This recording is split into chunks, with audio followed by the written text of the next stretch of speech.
This is what happened between her and me. No one else knows the full story.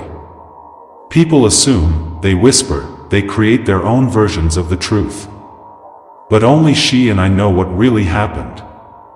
And now, I'm the only one left to tell it. It started with something small. A glance held too long, a hesitation in her voice.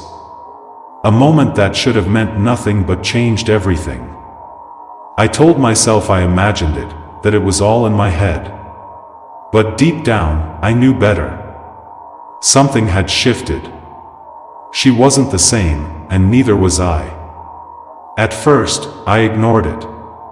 I acted like nothing was wrong, like she wasn't pulling away, like I didn't notice the way her laughter felt hollow. But love doesn't just fade overnight. Something had happened, something I wasn't supposed to know. Then, one night, I found the proof, not in words, not in confessions, but in the silence that followed when I asked her the only question that mattered. Is there something you're not telling me? Her lips parted, her breath caught, and in that single moment, before she could even answer, I knew this is what happened between her and me. She had a secret, and now, I had to decide if I wanted to know the rest. She didn't answer right away. Her mouth opened slightly, but no words came out.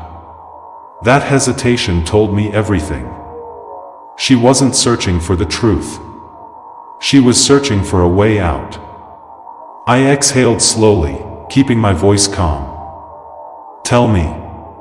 She blinked, her hands gripping the edge of the table. Tell you what? A stall, a delay, a desperate attempt to keep me from seeing what I already knew. You're hiding something. Her throat moved as she swallowed. You're imagining things. I almost laughed, imagining things. Then why did she look like she was about to run? For a long moment, we just stared at each other, waiting, testing. Then finally, she sighed. It was the kind of sigh that carries more weight than 1,000 words. It wasn't defeat, it wasn't guilt, it was exhaustion. The kind that comes from carrying something too heavy for too long. Her eyes flicked away from mine, like she was ashamed to meet the one gaze that had once meant home. I watched her closely, the way her fingers trembled against the cold glass of water she hadn't touched. The way her lower lip quivered before she bit it, desperate to keep herself from unraveling. But the truth has a way of clawing its way to the surface, doesn't it? No matter how deeply you bury it, no matter how tightly you lock it away, it finds a crack in your voice, a flicker in your eyes, a pause in your breath. That night, I saw all of it. She didn't need to say a word. Her silence was louder than any confession could ever be. It echoed between us, filling the room with something heavier than betrayal, certainty.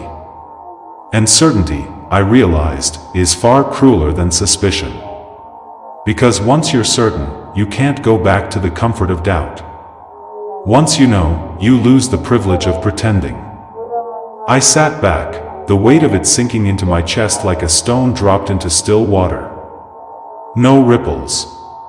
Just the slow, sinking feeling of something irreversibly changed. I asked her again, softer this time, who is he? Her eyes snapped to mine, wide, guilty. And in that moment, even if her lips didn't move, I had my answer. She looked at me as if I had shattered her last defense, as if by speaking it aloud, I had pulled the truth from its hiding place and laid it bare on the table between us. Her hands clenched into fists in her lap, her breath shallow. She didn't deny it. She didn't need to. Her silence was not the silence of confusion. It was the silence of someone who had already decided what to say but didn't have the courage to say it yet. I wanted her to speak. I wanted her to say something cruel, something real, something that would let me hate her. But instead, she gave me silence, and that silence felt like the kindest and the cruelest thing she had ever given me. And that's the thing about betrayal. It doesn't always come with screaming or slamming doors. Sometimes, it comes quietly, wrapped in pauses, buried in eye contact, disguised in polite lies. It comes in the form of distance that grows 1 inch at a time, so slowly you don't notice until it's too wide to cross. I had loved her with a kind of blind faith, the kind that doesn't ask questions because it never imagines there could be answers you don't want to hear. But love like that, it dies slowly, painfully. It doesn't break. It bleeds. I sat there that night, watching the woman I had once believed would never lie to me, and I realized I didn't know her anymore. Or maybe I never did. Maybe I had loved the version of her she wanted me to see, not the truth that stood before me now, trembling, silent, and slipping away. She stood up slowly, as if the weight of what we weren't saying made it harder to move. Her chair scraped against the floor, the sound unnaturally loud in the thick silence that hung between us. I didn't stop her. I didn't speak. I just watched. Watched the way her shoulders hunched like she was bracing for a storm, or maybe mourning the one she had caused. Her back was to me now, and somehow that felt even more intimate than if she had faced me. Because when someone turns their back on you, it's not just about physical space, it's about emotional departure. She was already halfway gone. Maybe she had been for a while. Maybe I'd been too blind, too in love, too proud to see it. I wanted to ask her why. Why him? Why now? Why tear apart something we built together with so much effort, so many shared nights, so many whispered promises beneath quiet ceilings? But I knew the answers wouldn't help me. Sometimes, knowing why doesn't change the fact that it happened. Sometimes the wound doesn't need reasons, it just bleeds, and all you can do is watch yourself stain with the memory of what used to be. I had loved her fiercely, wholly, without hesitation. But I think, deep down, she had always loved with caution, with one foot still ready to run, one hand always reaching for a door just in case. And maybe that's what finally did us in. My devotion frightened her. My permanence made her feel caged.